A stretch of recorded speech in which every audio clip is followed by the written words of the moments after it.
Hello student. हमने ninth class की social science को शुरू किया था और उसके अंदर हमने ज्योग्राफी के 2 चैप्टर्स कर लिए थे। इंडिया, फर्स्ट चैप्टर हमने किया था India size and location and second chapter हमने किया था physical feature of India.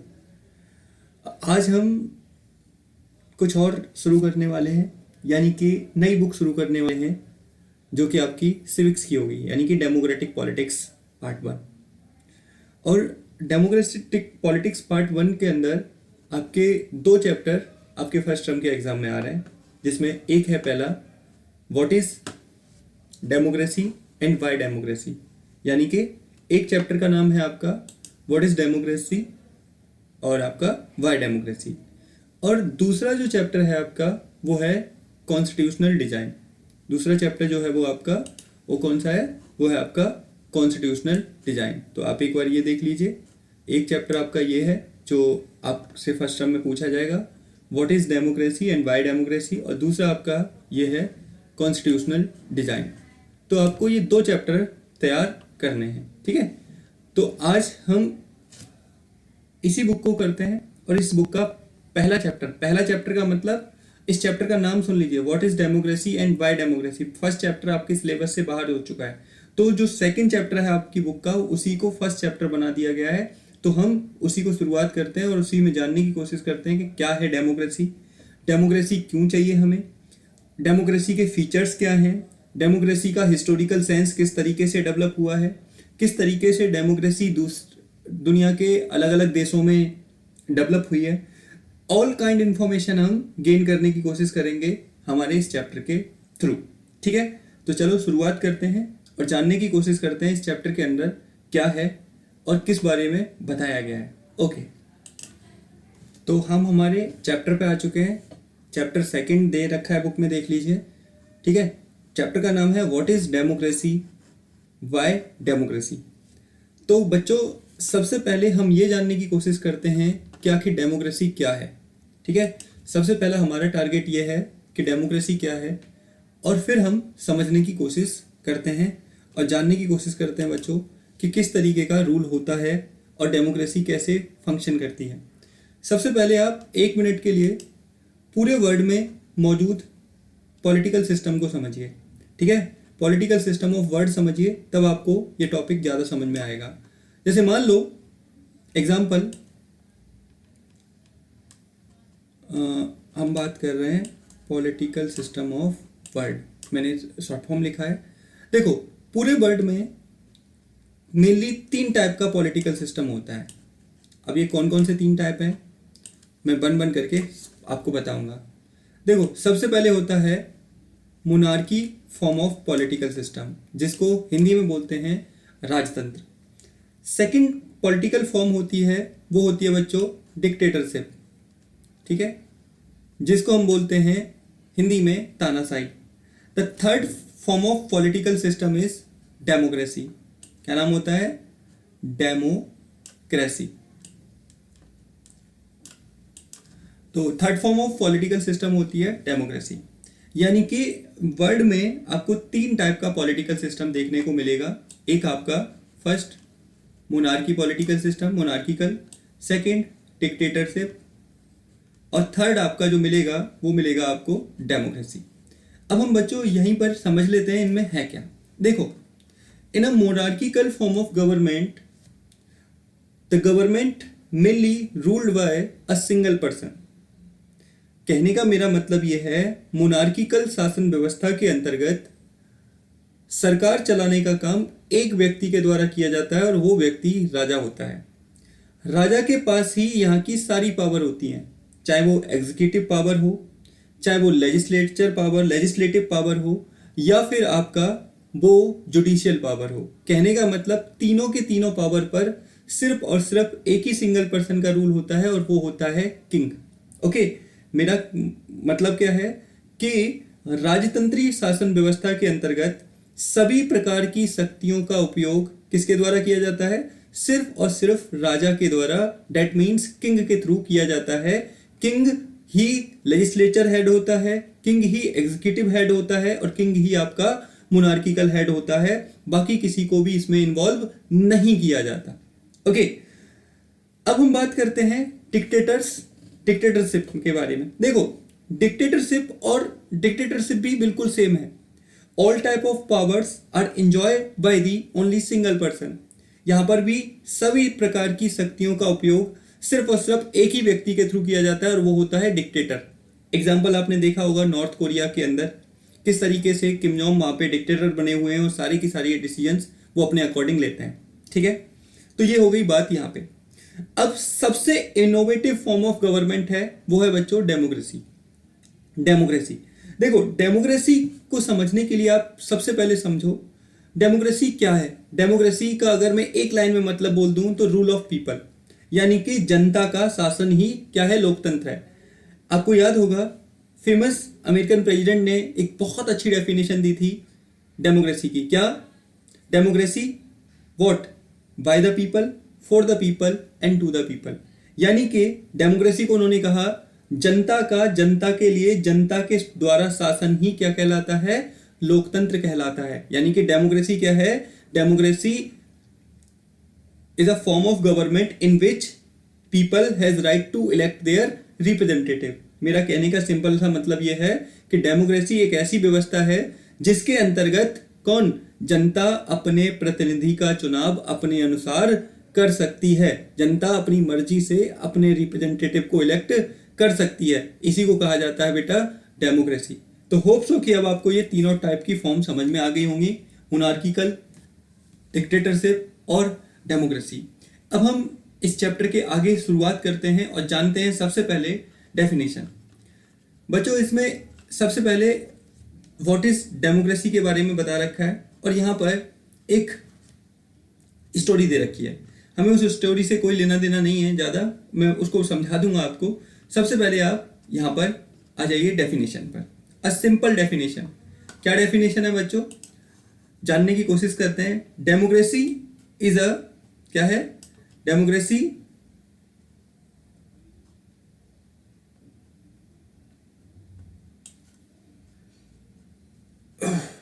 Sorry, हाँ, तो democracy is a form of government in which the rulers are elected by the people. मैंने अभी आपको बताया लोकतंत्र एक ऐसी शासन व्यवस्था है जिसके अंतर्गत क्या किया जाता है, जिसके अंतर्गत सरकार का चुनाव लोगों के थ्रू किया जाता है और लोग अपनी मर्जी से अपने रिप्रेजेंटेटिव को इलेक्ट करते हैं। इसी को डेमोक्रेसी कहा जाता है बच्चों। ये सिंपल सा एक डेफिनेशन होती है डेमोक्रेसी की, ये आपको अच्छे से याद रख लेना है। अब देखो समझने की कोशिश करना, मेरी बात जानने की।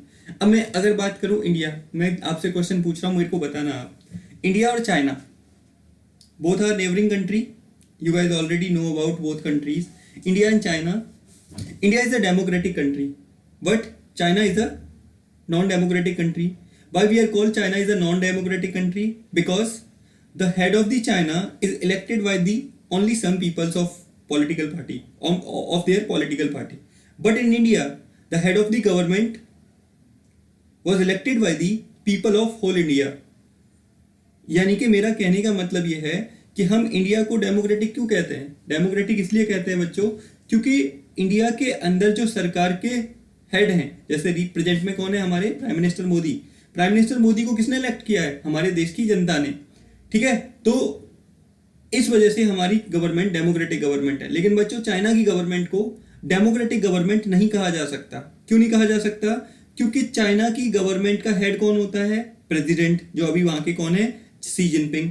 और शी जिनपिंग को इलेक्ट करने का काम किसने किया है? ओनली उनकी पार्टी के 50 मेंबर्स ने, 50 लोग मिलकर उनके प्रेसिडेंट को इलेक्ट कर देते हैं, जबकि जनता का कोई भी रोल नहीं होता।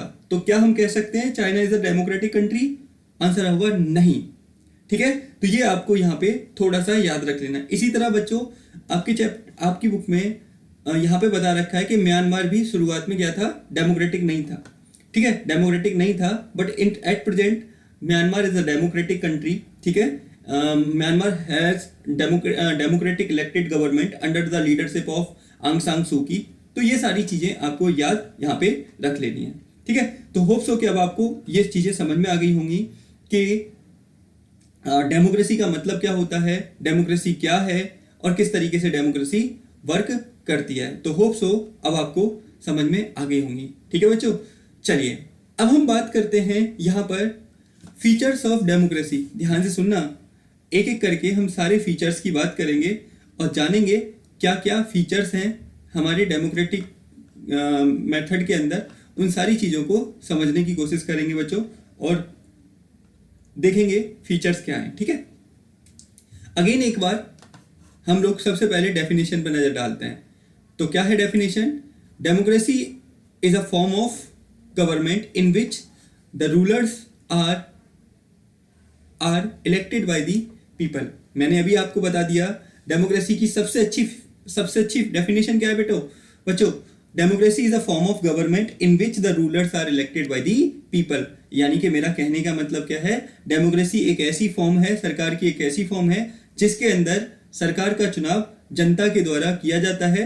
लोग अपने गवर्नमेंट को इलेक्ट करने का काम करते हैं। ठीक है, अब क्वेश्चन आता है कुछ यहाँ पर, दिस रेज मेनी क्वेश्चंस। क्या क्वेश्चन है वो भी देख लेते हैं। Who are rulers? अगर आपसे पूछे who are rulers in a democratic country, अगर मैं क्वेश्चन पूछूं आपसे who are rulers in a democratic country, तो आप क्या बताओगे? कौन है हमारे डेमोक्रेटिक कंट्री के अंदर रूलर? कौन होगा बच्चों? बताओ कौन होगा रूलर? तो आपको बस इतना याद रख लेना है, कौन होगा रूलर? रूलर वही होगा जो जनता के थ्रू, पीपल्स के थ्रू इलेक्ट होकर आएगा। ठीक है, हमारे किसी भी डेमोक्रेटिक कंट्री में रूलर कौन बनता है? तो आपको याद रख लेना है, रूलर वही व्यक्ति बनता है जो जनता के थ्रू इलेक्ट होकर आता है। ठीक है, दूसरी चीज, what kind of election constitutes a democratic country? आखिर किसी डेमोक्रेटिक कंट्री में किस टाइप के इलेक्शन होते हैं? तो आप बताओगे फ्री एंड फेयर इलेक्शन होते हैं। फ्री एंड फेयर इलेक्शन होते हैं। थर्ड क्या क्वेश्चन है यहाँ पे, who are the people who can elect the rulers और गेट इलेक्ट अस रूलर्स?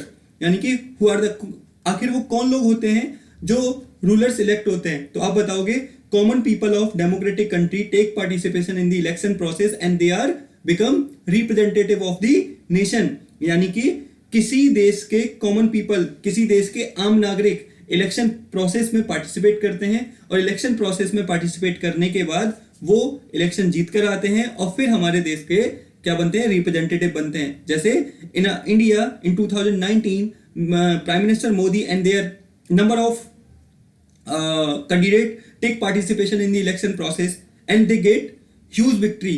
ठीक है, और फिर उसके बाद उन्होंने सरकार बनाई एंड प्राइम मिनिस्टर मोदी जो हमारे थे वो प्राइम मिनिस्टर बने। तो आपको याद रख लेना है who are the people who can elect. तो आप बताओगे कौन वो लोग होते हैं? तो आप बताओगे कॉमन पीपल ऑफ इंडिया, यानी कि हमारे देश के किसी भी डेमोक्रेटिक कंट्री के कॉमन लोग इलेक्शन प्रोसेस में पार्टिसिपेट करते हैं और उसके बाद क्या करते हैं बेटा? उसके बाद वो रिप्रेजेंटेटिव बनते हैं लोगों के। उसके बाद what kind of form of government in a democracy? तो आप बताओ किस टाइप की फॉर्म ऑफ गवर्नमेंट होती है डेमोक्रेसी में? तो आप बताओगे डेमोक्रेटिक फॉर्म ऑफ गवर्नमेंट। ठीक है, डेमोक्रेटिक फॉर्म ऑफ गवर्नमेंट का मतलब लोगों के द्वारा चुनी हुई सरकार ही काम करती है। ये आपको यहाँ पे याद रख लेना है। ठीक है, तो ये सारी बातें हो गई। अब हम यहाँ पे वन वन करके डेमोक्रेटिक गवर्नमेंट के बच्चों फीचर देखेंगे। ये तो आपको सारे क्वेश्चंस थे, रूलर कौन बनेगा, इलेक्शन कैसे होगा, कौन पीपल होंगे, उसके बाद गवर्नमेंट कैसी होगी, तो इन सब पे हम बात करेंगे। ध्यान से सुनना, समझने की कोशिश करना, आखिर किसी डेमोक्रेसी के फीचर क्या होते हैं। So the first feature of democracy क्या है? Major decision by elected leader. कहने का मेरा मतलब क्या है, डेमोक्रेसी का सबसे इंपॉर्टेंट फीचर बच्चों क्या होता है? सबसे इंपॉर्टेंट फीचर होता है, आप याद रख लेना, सबसे इंपॉर्टेंट फीचर क्या होता है बच्चों? होता है major decisions by elected leaders. Okay, now we are discuss about main feature of democracy. The first feature of democracy is major decisions by elected leaders। यानी कि जो हम किसी भी डेमोक्रेटिक कंट्री के अंदर जो मेजर डिसीजंस होंगे वो कौन लेगा? इलेक्टेड लीडर्स लेंगे। इलेक्टेड लीडर्स लेंगे किसी भी डेमोक्रेटिक कंट्री के अंदर डिसीजन। ये सबसे इंपॉर्टेंट फीचर होता है किसी भी डेमोक्रेटिक कंट्री का। ओके, तो अगर आपसे क्वेश्चन पूछे write any one feature of democracy, तो आप बताओगे the important feature of democracy are the major decisions ठीक है, the major decisions by elected leaders, ठीक है, इलेक्टेड लीडर्स के थ्रू मेजर डिसीजंस लिए जाएंगे। ये पहला फीचर होता है किसी भी डेमोक्रेटिक कंट्री का, ठीक है। होप्स हो कि आपको ये समझ में आ गया होगा, ठीक है। देखो अब यहां पे देख लो एक बार, इन अ फाइनल, ये देखो यहां पे, in a final, in a democracy are the final decision making power must rest with the those elected by the people, यानी कि डेमोक्रेटिक कंट्री के अंदर वही लोग डिसीजन लेंगे जिनको जनता ने चुनकर भेजा है। जनता ने चुनकर भेजा है तो डिसीजन कौन ले रहा है, तो वही लोग। अब एग्जांपल मैं तुम्हें बताता हूं। अभी आपको पता है हमारे देश में लॉकडाउन की सिचुएशन चल रही है, कोरोना की वजह से बहुत सारी प्रॉब्लम बढ़ती जा रही है, ठीक है, लगातार केसेस बढ़ रहे हैं। तो आप लोगों से भी रिक्वेस्ट है कि आप भी ज़्यादा से ज़्यादा टाइम अपने घर में बिताएं, ठीक है, और सरकार के थ्रू दी गई जितनी भी गाइडलाइंस है उनको फॉलो करें। अब आप यहाँ पे समझने की कोशिश करना, आखिर लॉकडाउन को किसने बढ़ाया है? आपने मैंने तो नहीं बढ़ाया। लॉकडाउन को आपने मैंने तो शुरू नहीं किया, किसने? हमारे इलेक्टेड लीडर्स ने। और हमने किसको इलेक्ट किया था? हमने इलेक्ट किया था प्राइम मिनिस्टर मोदी को। तो मोदी ने ही हमारे लिए डिसीजन लिए हैं। तो याद रखना, डेमोक्रेसी का सबसे इंपॉर्टेंट फीचर क्या होता है बच्चों, कि major decision are taken by the elected leaders, यानी कि डेमोक्रेसी में डिसीजन सिर्फ और सिर्फ किसके थ्रू लिए जाते हैं? सिर्फ और सिर्फ लिए जाते हैं तो वो लिए जाते हैं इलेक्टेड लीडर्स के थ्रू। ये आपको बहुत अच्छे से बच्चों याद रख लेना है। अब आती है बात बच्चों दूसरा feature, the second feature of democracy, free and fair electoral competition. अब देखो, अगर मान लो चाइना का एग्जांपल हम ले लेते हैं, ठीक है, चाइना का अगर मैं एग्जांपल लूं तो चाइना में मात्र कुछ लोग मिलकर वहां के प्रेसिडेंट को इलेक्ट कर देते हैं। क्या ये डेमोक्रेसी है? नहीं बच्चों, ये डेमोक्रेसी नहीं है, ठीक है। क्यों नहीं है डेमोक्रेसी? क्योंकि चाइना के अंदर मौजूद सभी लोग इलेक्शन प्रोसेस में पार्टिसिपेट नहीं करते। जबकि डेमोक्रेसी का सबसे इंपॉर्टेंट फीचर क्या होता है? Free and fair election. Election क्या हो? बिल्कुल फ्री हो। फ्री कैसा? बिल्कुल फ्री हो, कि इलेक्शन बिल्कुल फ्री हो और साथ में लोगों के बीच कंपटीशन हो। पार्टियां इलेक्शन का फाइट करें। जब उनके बीच इलेक्शन होगा, जब उनके बीच कंपटीशन होगा तो क्या होगा? अच्छी तरीके से इलेक्शन हेल्ड होगा। और जब इलेक्शन अच्छी तरीके से हेल्ड होगा तो प्रॉब्लम क्रिएट नहीं होंगी। तो सेकंड फीचर है फ्री एंड फेयर इलेक्शन। और फ्री एंड फेयर इलेक्शन होना बहुत ज़्यादा जरूरी होता है किसी भी डेमोक्रेटिक कंट्री के अंदर, ताकि जो पार्टियां लोगों के थ्रू इलेक्ट की गई हैं वही पार्टियां इलेक्ट होकर आएं और जनता के लिए वो ज़्यादा से ज़्यादा काम करें। ये यहाँ पर बताया गया है। सेकंड फीचर ये है। Third feature, 1 person 1 vote 1 value. क्या मतलब है? The third feature of democracy, what? The third feature of democracy is 1 person 1 vote 1 value. मैं आपको एक छोटा सा एग्जांपल देके बताता हूँ, मेरे को समझने की कोशिश करना। देखो, मान लो आप सऊदी अरब जाते हो।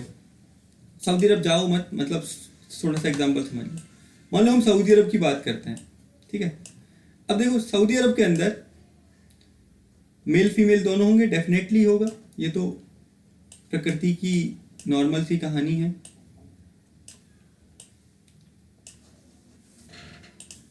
हाँ, तो सऊदी अरब में मेल फीमेल दोनों हैं। अब देखो, अब यहां पे समझने की कोशिश करना।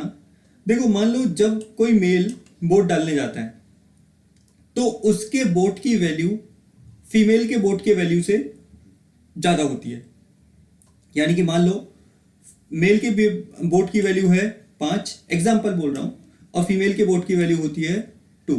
यानी कि फीमेल के वोट की वैल्यू क्या होती है? कम होती है according to man.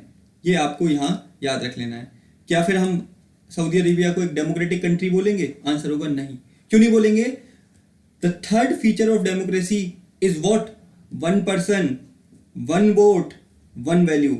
Doesn't matter person male है या फीमेल है, ठीक है। डेमोक्रेसी की सबसे इंपॉर्टेंट फीचर होता है ये 1 पर्सन 1 वोट एंड 1 वैल्यू। ये आपको याद रख लेना है, ठीक है। अब यहाँ पे कुछ एग्जाम्पल दे रखे हैं, आप उन एग्जाम्पल को समझने की कोशिश कीजिए। मैं आपको फिर एक बार इसको रफ कर दूं, देन मैं आपको समझाता हूँ, ठीक है।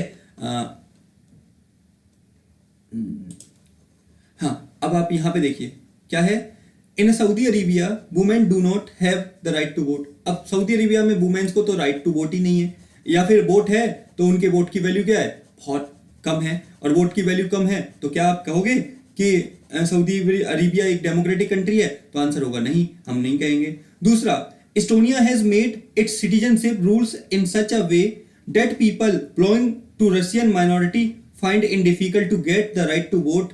कहने का मतलब क्या है, एस्टोनिया के अंदर क्या है, वो लोग जो रसिया से बिलोंग करते थे, जिनकी आइडेंटिटी रसिया से बिलोंग थी, माइनॉरिटी है एस्टोनिया में, उनको राइट टू वोट ही नहीं है। Same in a Fiji the electoral system in such that the vote of the indigenous Fiji has more value than that an Indian Fiji. यानी कि फिजी के अंदर उन लोगों के वोट की वैल्यू ज्यादा है जो फिजी से ही बिलोंग करते हैं, फिजी के इंडिजिनस हैं, जबकि इंडियन फिजीज की जो इंडिया से गए थे उनकी वोट की वैल्यू कम है। जबकि डेमोक्रेसी का फीचर क्या है बच्चों, 1 पर्सन 1 वोट 1 वैल्यू, ये डेमोक्रेसी का फीचर है। अगर ये यहाँ पर होता है कहीं तो हम कह सकते हैं यस ऑफ कोर्स क्या है, वहां पे डेमोक्रेटिक गवर्नमेंट अच्छे से काम कर रही है। तो democracy, each adult citizen must have 1 vote and each vote must have 1 value. तो ये आपको याद रख लेना है। क्लियर होगी बात? थर्ड फीचर, पहला फीचर हमने क्या पढ़ा, major decision taken by elected leader. Second हमने फीचर क्या पढ़ा, फ्री एंड फेयर इलेक्शंस। और थर्ड फीचर हमने क्या पढ़ा, 1 पर्सन 1 वोट और 1 वैल्यू। समझ में आ रहा है बच्चों? तो ये आपको याद रख लेना है, ठीक है। तो होप्स हो कि अब आपको ये चीजें समझ में आ रही होंगी। The fourth feature of democracy, rule of law and respect for rights. Rule of law का मतलब क्या होता है, सबसे पहले आप ये समझो। Rule of law means rules जो होंगे किसी भी कंट्री के अंदर, जो रूल्स होंगे वो सारे के सारे रूल्स क्या होंगे, सभी के लिए बराबर होंगे। वो सारे के सारे रूल्स सभी के लिए बराबर होंगे, कोई फर्क नहीं पड़ता चाहे वो मेजॉरिटी हो, चाहे वो माइनॉरिटी हो, चाहे वो हिंदू हो, मुस्लिम हो, क्रिश्चियंस हो, डजेंट मैटर, सभी के लिए रूल्स बराबर होंगे और सब के लिए एक जैसे रूल होंगे। तो इसी को क्या कहा जाता है, rule of law. And respect for rights, right की रिस्पेक्ट की जाए, यानी कि लोगों के राइट्स होने चाहिए और लोगों के राइट्स को रिस्पेक्ट किया जाए। ये डेमोक्रेसी का अगला फीचर है, ठीक है। ये आपको यहाँ पे अच्छे से याद रख लेना है, ये भी काफी ज्यादा इंपॉर्टेंट फीचर हो जाता है, ठीक है। तो कहने का मतलब हमने ओवरऑल क्या पढ़ा, फीचर ऑफ डेमोक्रेसी पढ़े, और फीचर ऑफ डेमोक्रेसी के अंदर 4 मेन फीचर हमने पढ़े। कौन कौन से फीचर पढ़े बच्चों? सबसे पहला फीचर हमने पढ़ा,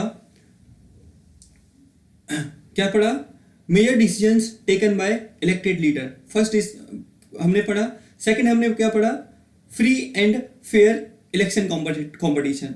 थर्ड हमने क्या पढ़ा बच्चों, बताओ, 1 पर्सन 1 वोट 1 वैल्यू। और फोर्थ हमने क्या पढ़ा बेटे, वो पढ़ा rule of law and respect for rights.